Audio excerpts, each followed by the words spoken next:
when I was really into hip hop getting started, it was because I grew up in a pretty urban community. Making fun of the white kids at school at lunch, freestyling was like the funny thing to do. So I, around like third grade, started rapping back at these kids and was actually pretty good at it. And all of a sudden, I had friends, and I was like the cool white kid. So it kind of like stuck with me, and it followed me in high school. I'd go to parties, battle people, Until now. $5 at a time, whatever. Until now. That's it left. Oh, no, I'm still super dope. But anyway, same thing. So, and I'm from the generation where when we freestyled, it was like you were coming off the top of the hat. Yeah. You were not, nothing against today's battles. Today's battles are dope.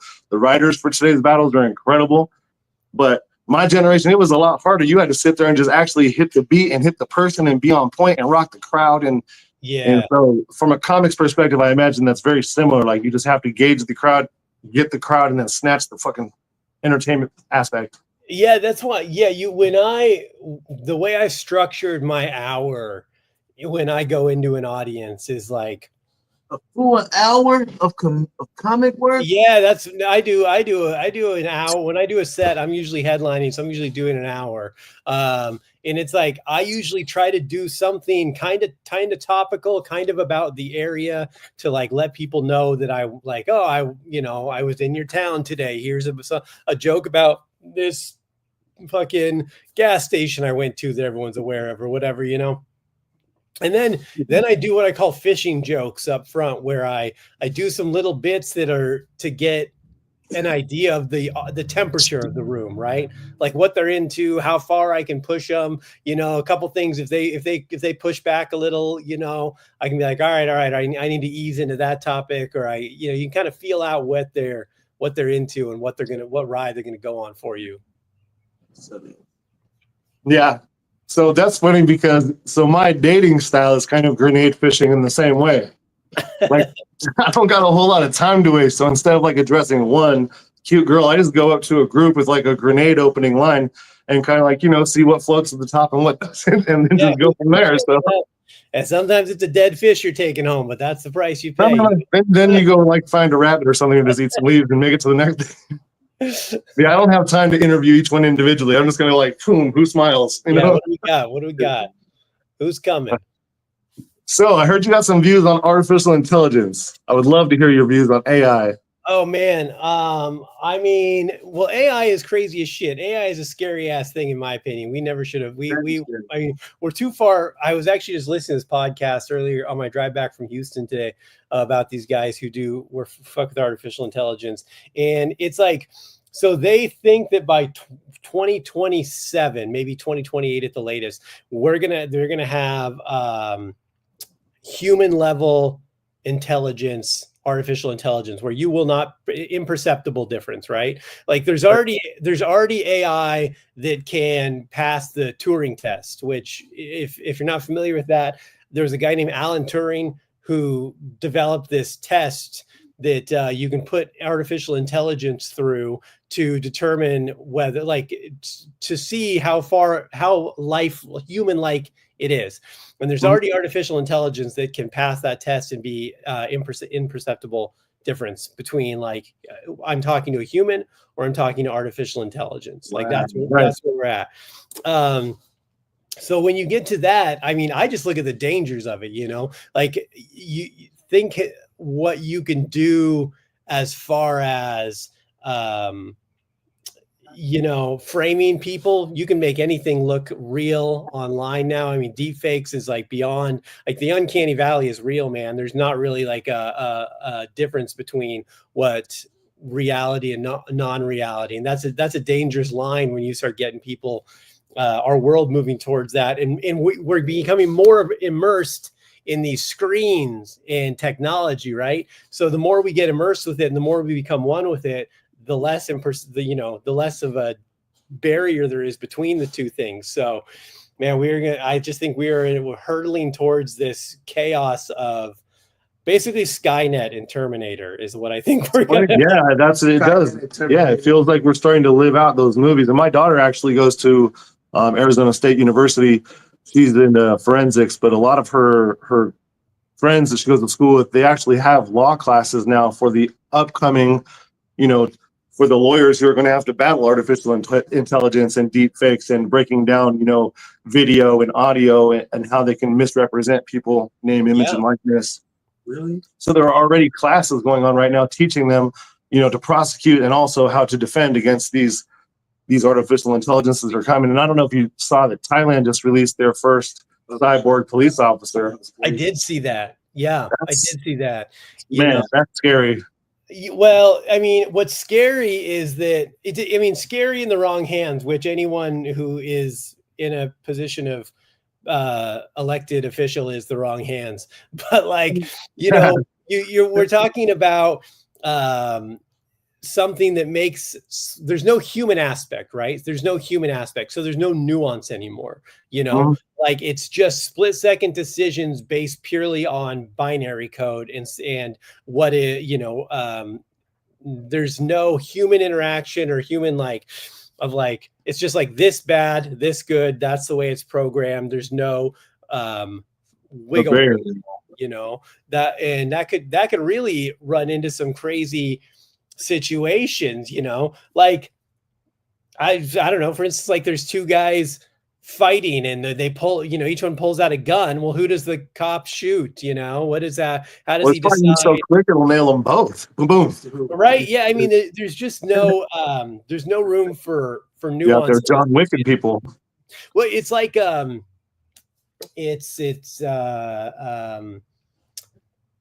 some things that this would be good for, like calling strikes and balls in baseball, we don't need an umpire for that anymore. That job's antiquated, right? That can be done digitally. But there's no emotion or feeling in that. That's just it is a ball or it isn't a ball, that's it. In fact, the game would arguably be better because there's no human error then. But the human feeling in things like Law and Order is what makes it actual society work, because we're dealing with each other interpersonally as actual people, not just robots and coding. Well, the opportunity for tyrannical oppression, and obviously not only from the government, but anybody with wealth, anybody with an amassed wealth system could make an army of just destructive bots. Oh yeah. Yeah, especially, you could hack anything that has a fucking microchip in it. It's all attached to a database. You just hack it, next thing you know, someone's sex robot's fucking killing someone. And it's just going to be we're going to build these sex robots as the future. And they're just going to be this generation of assassins just fucking everyone up. What's so funny? This is actually. You must have just watched Subservient. I actually wrote a comedy sketch that we filmed more than 10 years ago, right? About how it was basically Terminator, but they were sex dolls. And this was 2012. I did this sketch, right? And now 13 years later, I'm looking at that going, man, this might be more real than I thought it was going to be, back then it was a joke. Now it's no, that could really happen. See, that's how I feel about dating now. I feel like it's going to be like Demolition Man. I'm going to go over and try to meet some girl and hang out. And she's going to hand me a VR mask. Hey, well, whatever. Good. Make her. Remember, no exchange of fluids, no touching. Better looking. And I don't have to stay for breakfast with VR. Why don't you put this VR helmet on and pretend we ate breakfast together, sweetie? I'm going to go home and sleep in my own goddamn bed. Imagine these flowers and chocolates I brought you with this sweet lingerie. Yeah. Oh. So you said you grew up in LA. You said, was music ever something you thought about getting into before comedy? Yeah, that's what I did before I was writing too, but I was doing music before I got into comedy. I actually, I quit music because of a lot of reasons. I grew up in South Central LA in the 80s, which was, height of gang violence, crack epidemic, fucking police brutality and shit. It was just, it was just life, right? But as I got older and got into music and was doing that, it was just the music was hip hop music was just intrinsically tied to gang life down there, and there was no way to do music and not be involved in gang life. And I just grew up in that. I lost too many homies. I'd been in and out of jail my whole life, done too much dumb shit, done that my whole life. And I'm like, I don't want to do that anymore. And I just had to walk away from music because there was no way to do it and not get involved in that shit down there. Right. Yeah. So why comedy? Like what was the shift that went from that to comedy? How did that happen? You know what? So I always loved comedy, but it didn't make sense to me as a kid. Like I didn't understand how I would start doing comedy, right? Like I fucking was a poor kid in the fucking hood. Like I saw the Tonight Show and stuff, but I didn't understand what that meant. Like I didn't even know, like I assumed you had to be famous to get, like, I didn't know that there were open mics and you could go do this shit, right? So when I was a kid, like I always loved comedy. I used to, my parents would like get drunk on the sofa and pass out. And I would just pretend like I would fall asleep on the living room floor. And then once they would pass out, I would get up and I would like watch the Tonight Show. I'd watch Saturday Night Live. They used to have like this stand-up spotlight on VH1 on the weekends I used to watch. So I loved comedy. But like, again, I didn't know how to get into it. But when I was living in Long Beach and there was this open mic at a bar I used to hang out at, and they started doing this open mic on like Tuesday nights. And I used to go watch just because I liked comedy.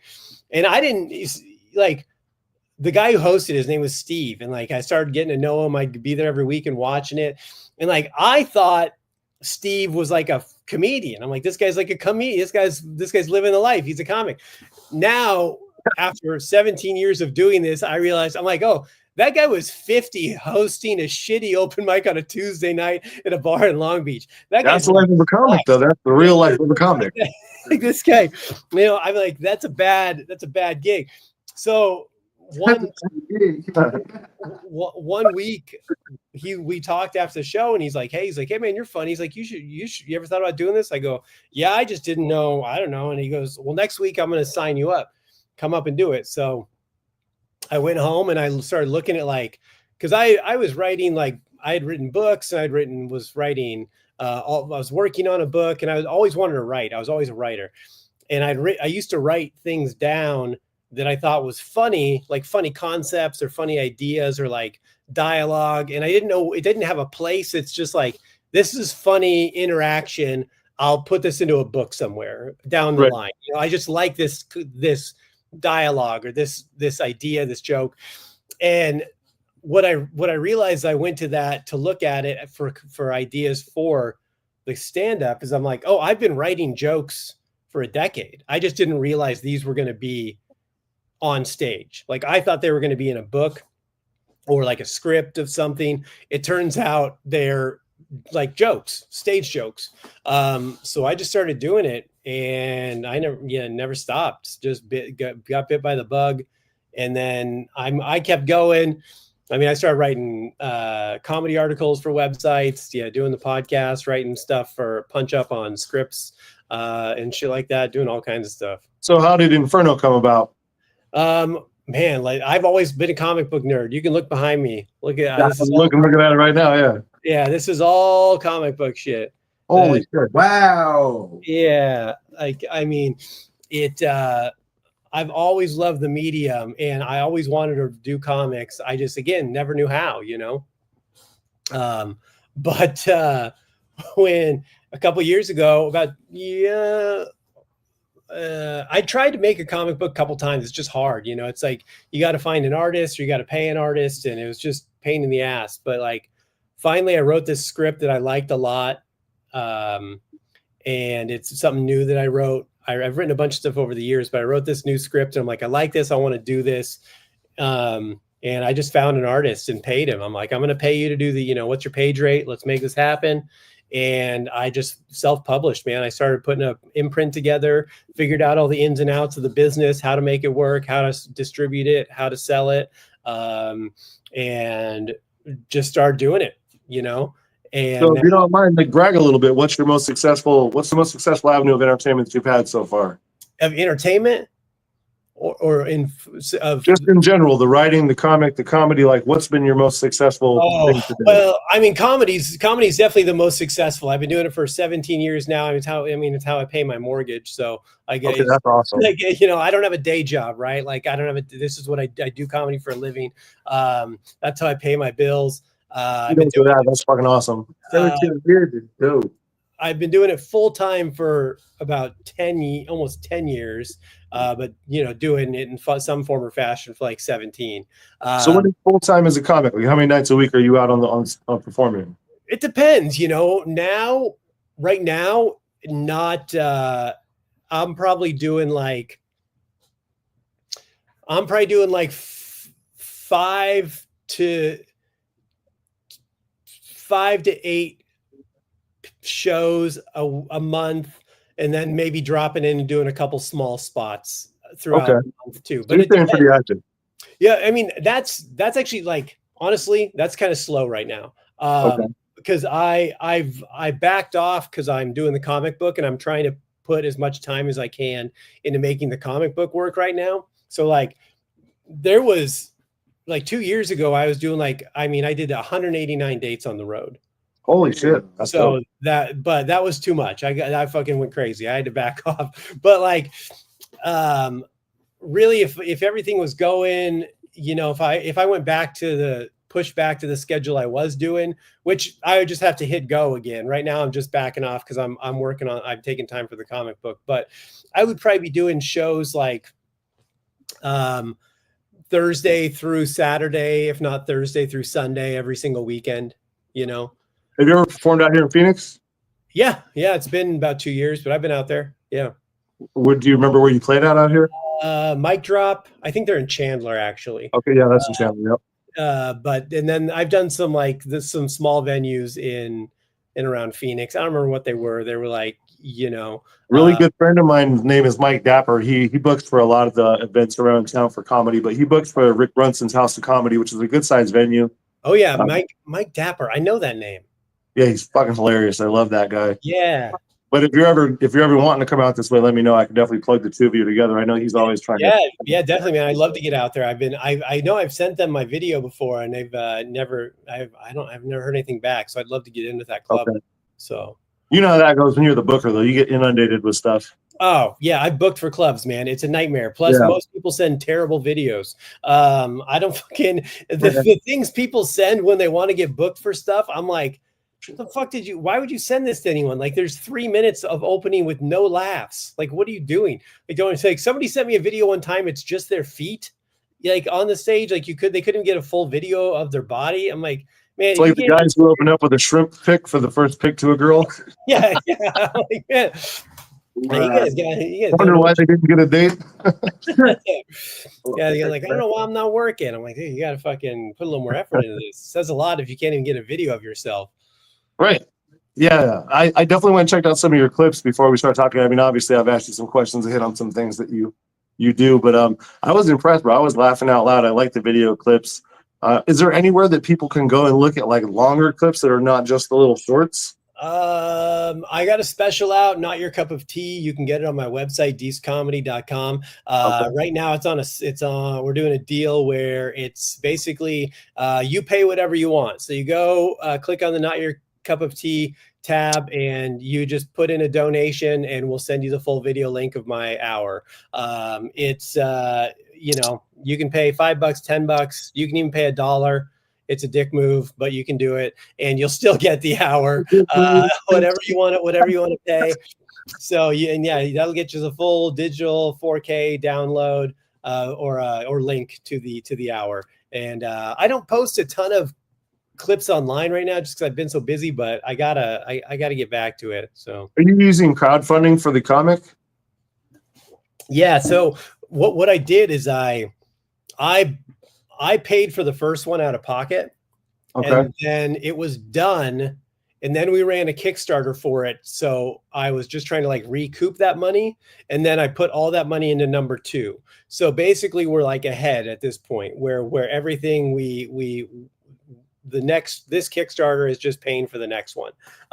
So I didn't want to be in this situation where I'm like trying to pay for a book if we don't get enough funds, Right on. So how did you get connected with the Madness Entertainment Group, and have those connections helped you with your funding? Yeah. They're great. They've got they got a good following, and we I don't know how I did, honestly. I think I somehow got connected with them to be a guest on the shows. Okay. Through You don't have to lie just because I'm backstage. yeah. How did Why you clap there like that? I don't remember how. Yeah, I think maybe somebody connected me with them to be a guest on the show. Okay. Yeah, and then I've seen you've been a guest on several of the shows. Yeah, and then I just kind of got wrapped into the whole bad boy. So Yeah, I was like, I liked what dude was doing. I'm like, man, bring that on over here. I'm out here hustling. Shout out to Pops. He's over here enjoying his Friday night. Oh, really? Oh, yeah. I'm actually away from the house, which means I get to be me. Yep. Shall we? Dr. Seuss pipe. Oh, Jesus Christ! Yeah. The kitty pipe. That's crazy. See, someone, it looked like you raided the set of Alice in Wonderland with that pipe. I was thinking the Cat in the Hat. So when are you looking to release the comic? When's the next episode supposed to come out? So number 1 is out now. You can go to our store on inferno.earth website, and you can number 1 and number 2 are available for order right now. We've got number 1 in hand. Number 2, the issues come in this week, so we'll have them getting sent out real quick. We're fulfilling orders fast. So number 2 is out, and then we're working on number 3. We're shooting for probably like what is it? May. It's almost May usually. 3rd issue should be out. It'll be out in like August, July or August. We're trying to do. When did the project start? When did the first one come out? November. Okay, so you've been putting it. So it's in motion. So this is what you're passionate about right now. Yeah, so we're trying to do every 3 months, get a new issue out is the goal right now. It's tough because indie stuff is tough, man. I know people who've done 3 issues over 7 years. So most people take a long time. So 3 issue, every 3 months is a good clip for us. I'd like to get that faster, but I'd have to pay my artist more to get him to quit his big boy job. So how big of a team do you have? You're obviously the writer, then you have an artist. How many people are involved? Man, you're looking at it. I'm out there hustling. I'm out there knocking on doors, getting my book into shops. I got an artist, and then I got a guy named Jimmy G he does the lettering and coloring on the books, and then that's it. So, as long as he's not the one from the 49ers, because that boy's trash. Yeah. No, this guy's over in Poland. They don't even know what football is over there. They're playing rugby or some shit. Rugby is so I used to live over on the west side. There used to be a school on 59th Avenue in Thunderbird, and they had a college level D1 rugby team. But nobody watches rugby, so we could go over there and watch the games for free. And at the time, I was playing football, and thinking of football as the most badass tough guy sport ever. Nope, it's not. It isn't. Yeah, rugby is crazy. Yeah, rugby's hard. I think women's soccer might be like the most crazy one though. Those girls run around kicking each other in the cunt, and then they got to keep playing. It's fucking wild. Yeah, definitely. That would not be I don't know what it feels like for the ladies, but I know for us fellas, that's it. Take me out, coach. I'm done. I'm good. Give me some ice and some Gatorade. It's a wrap. Yeah. I don't know. I'm the only. I get shit from my cousins though. I think I'm like the only Mexican that doesn't give a shit about soccer. So. Okay, my man, you bring up a good point. I love this. So you're from LA and you're Hispanic, and now you live in Texas. Yeah. Do you like Tex-Mex? Don't lie to us. No. Here's what I'm gonna say. It's good. It's good. It's not what I want, but it's not even what I don't. I don't want to say that. You can get good Tex-Mex. It's still good food, but it's different. It's just not the same, right? It's like New York pizza compared to Chicago. You know what I'm saying? It's still pizza. It's still good. Better. What's that? Chicago's better. Chicago's better.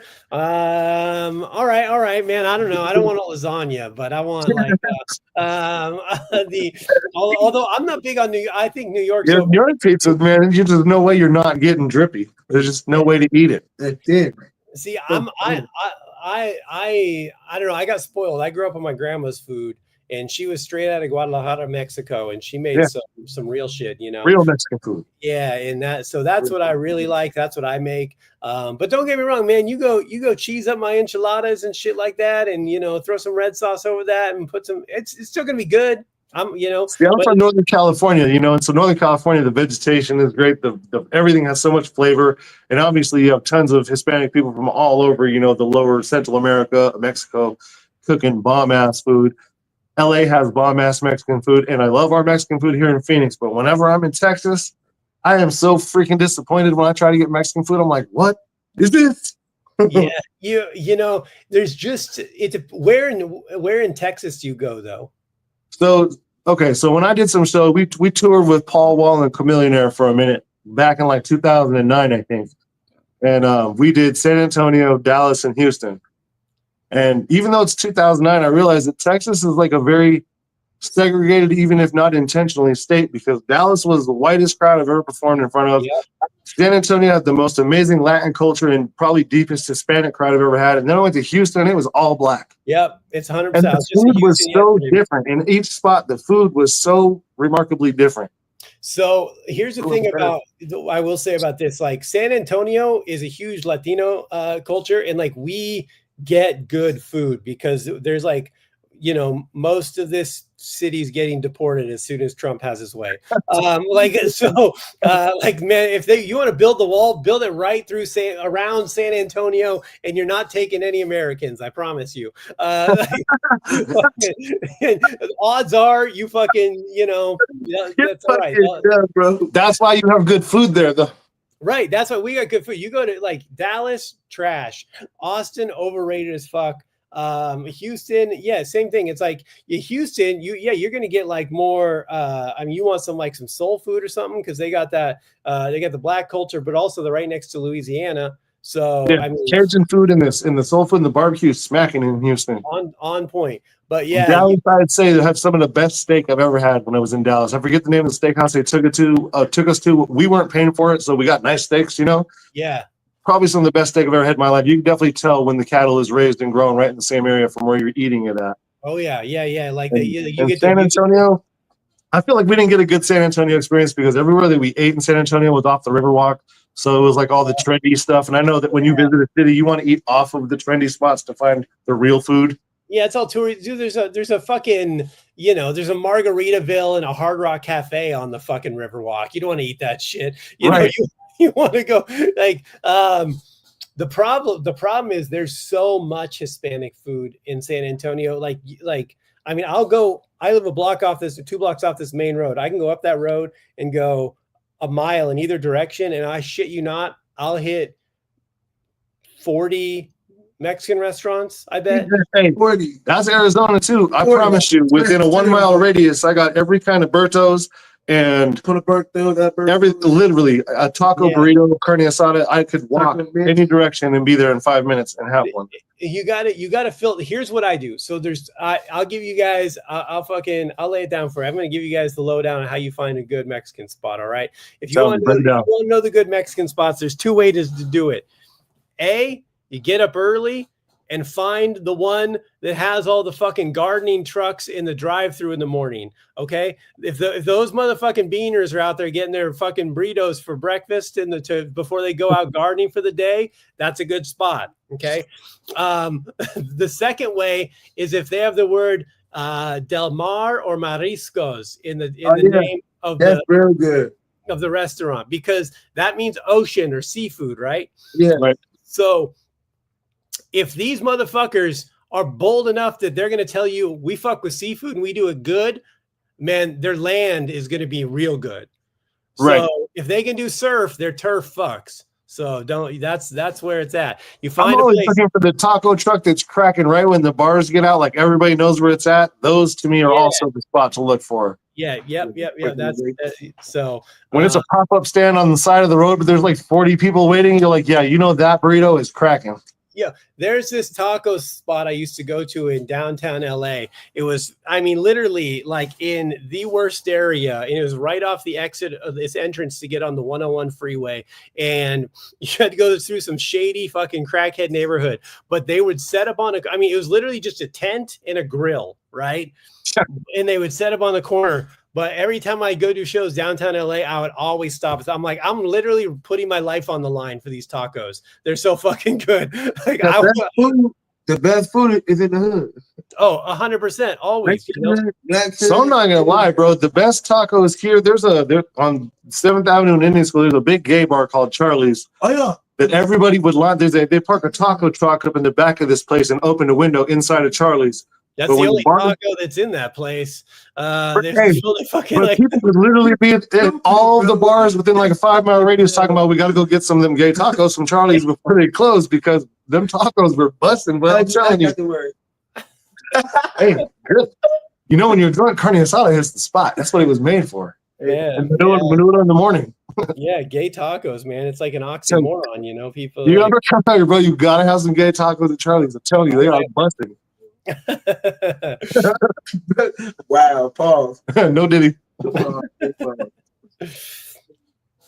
was watching him shake his head on the side of my eye. But yeah, I'm definitely gonna I'll definitely talk to Mike and see if I can plug you up. And if you come out here, we'll have to, I don't know if you drink or smoke or what you do, but we'll have to get together. Yeah, man.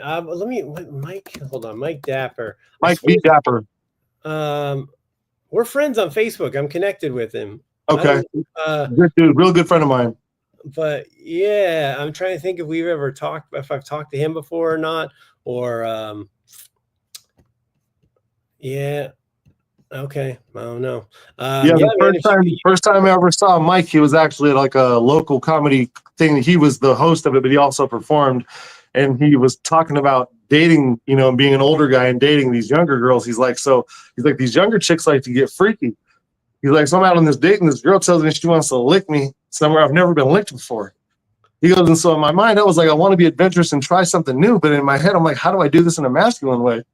He's like, the only thing I can picture is like my feet up like I'm getting my diaper changed. Oh, yeah. He's like, or B, I'm like bent over, spread them like I'm in prison getting searched. He's like, and none of that sounds manly to me. He's like, so I couldn't do it. So he goes, well, I'm not gonna lie, fellas, it was actually pretty amazing.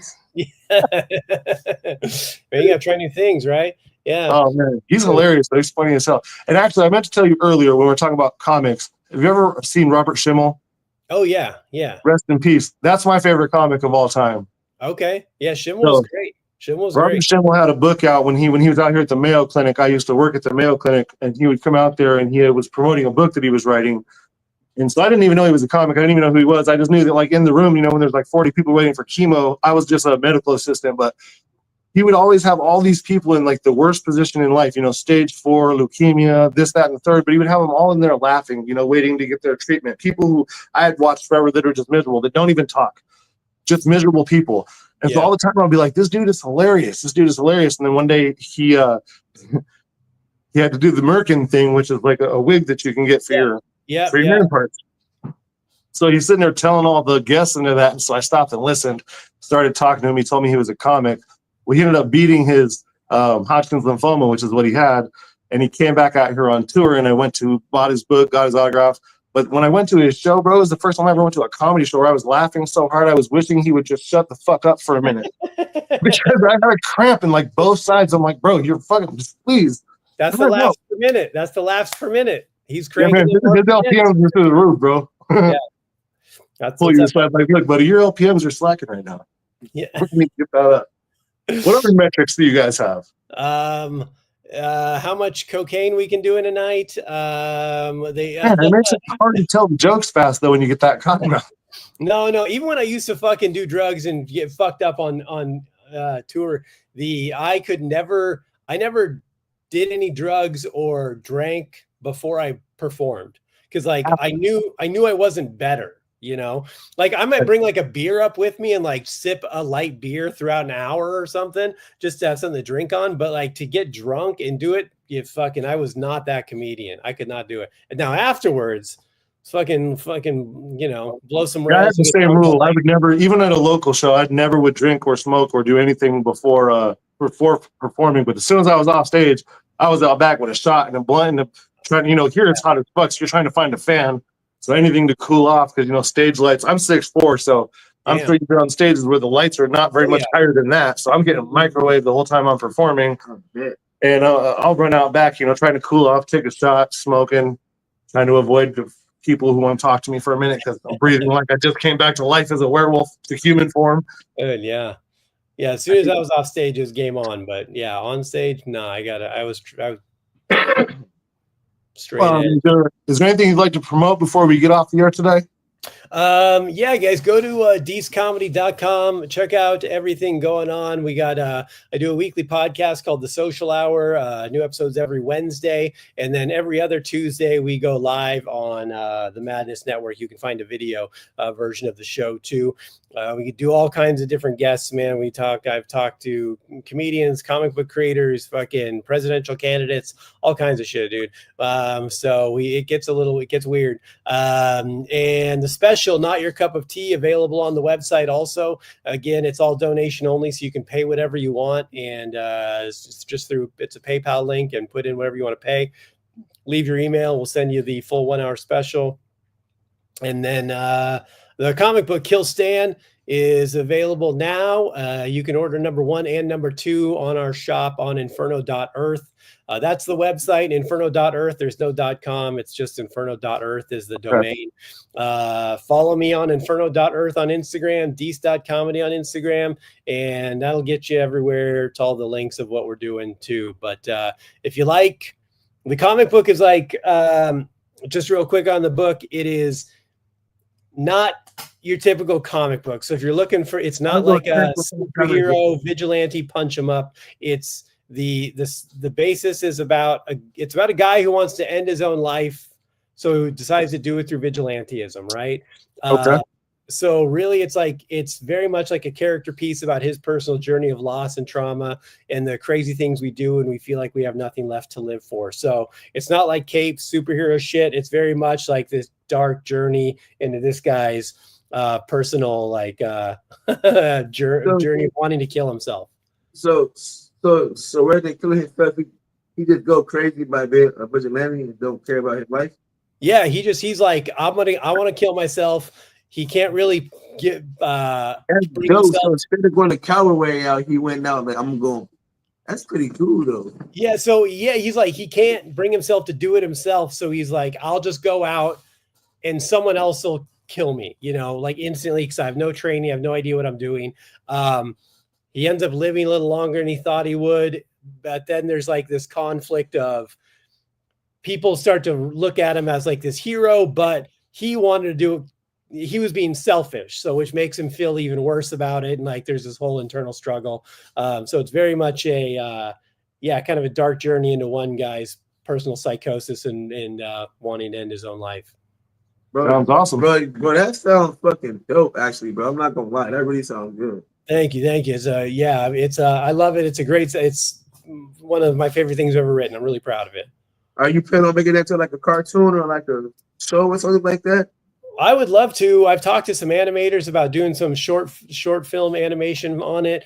I'm going to wait until the whole thing's done. It's a 10-issue series, so once the whole story's out there, I'd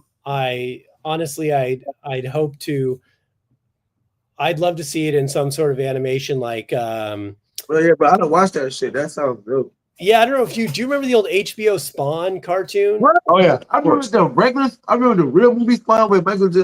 Come on. Oh man. yeah. So that was dope. But they did this Spawn cartoon that was like this dark adult cartoon. Yeah, it was real dope. Yeah, and that was in like the late 90s, right? Before they were doing that all the time. I'd love to do something like that with the comic book, even more than like live action. So, well, best of luck on all those projects. I hope that everybody go check out Deece Comics. My man, we appreciate you coming out. This was a great conversation. Thanks a lot, man. Thanks for your time. Thank you. Pops, I know you got some sponsors that we got to say hello to and shout out. Comic Madness Network, folks, we love you. Madness Entertainment Group. It's been amazing. We can't wait to look forward to the bigger, better adventures. And hopefully we can come back and retouch up on some of these issues and see the success of some of those things that you're doing, man. Yeah, absolutely. Anytime, man. That's awesome. Thank you. Have a good one, you guys. Ivory out. All right. Later, guys. Beyond the world we know is a place where reality bends and time stands still. A place where legends, fairy tales, and nightmares are real. A world where legends are born and destinies collide.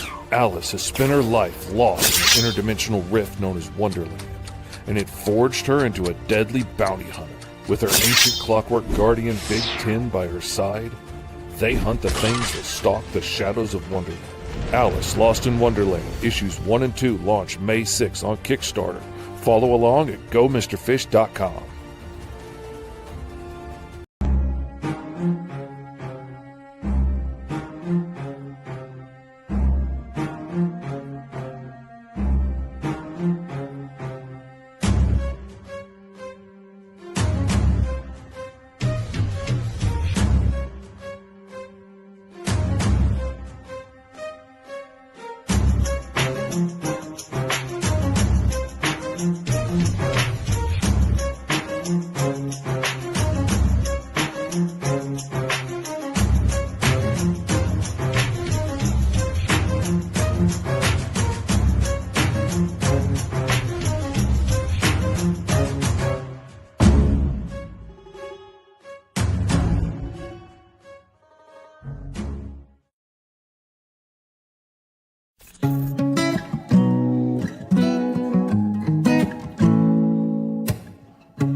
Growing up was intense, my mom couldn't pay rent. We literally lived in tents, so my story I'd invent. Lying was not my intent, I just wanted to make friends. Acting a fool to be cool at every new school, cause I was embarrassed to the truth. Cause drugs not the only thing that my parents would abuse. Had to keep the bruises from being viewed, so I was careless as a youth, stealing clothes and food. Had a broken home, so I broke some rules. I choked some fools, had a drink and a smoke or two. Didn't bang, but I ran with the local crew. My gang, I trust the chosen few.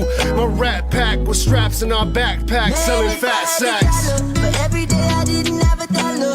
I would be a rich man, or I would win the lotto and take care of my mother and my father. If I had a wish, man, but life gets funny, it keeps me down. Got no money in my bank account. Oh, if I had a dollar, but every day I didn't have a dollar. I would be a rich man, rich man. My bank account's overdraft, and child support taking everything I got.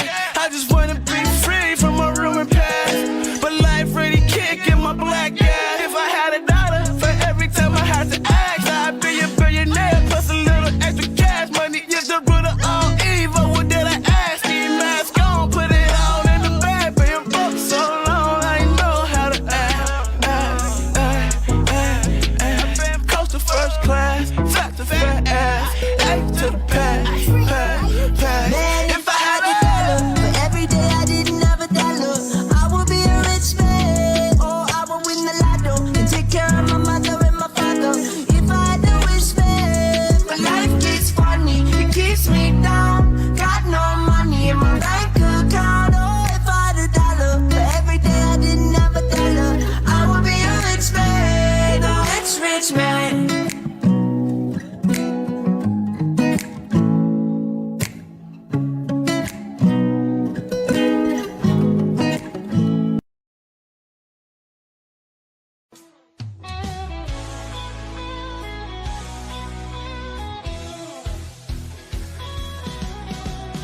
Click on the tube and feel the vibe. Every show you crave right here live. Heroes and villains clash in the night. Madness Comic Network sets it right. Scroll through the list, find what you need.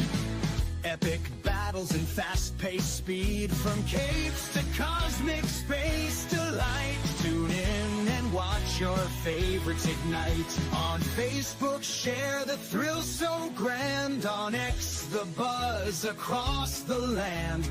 Madness Comic Network all around. In every episode, joy is found.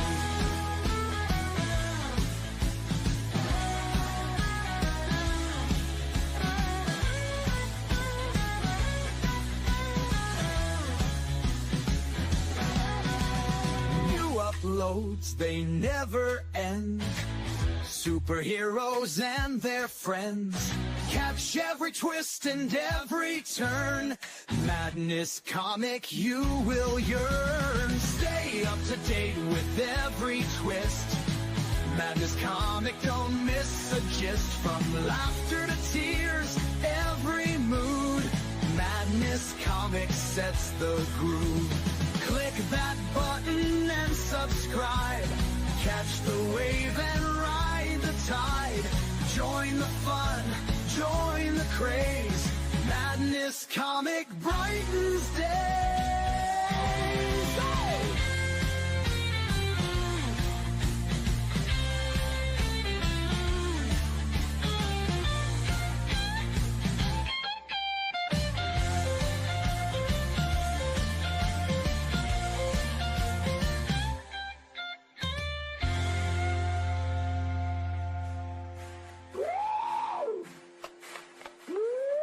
New uploads, they never end.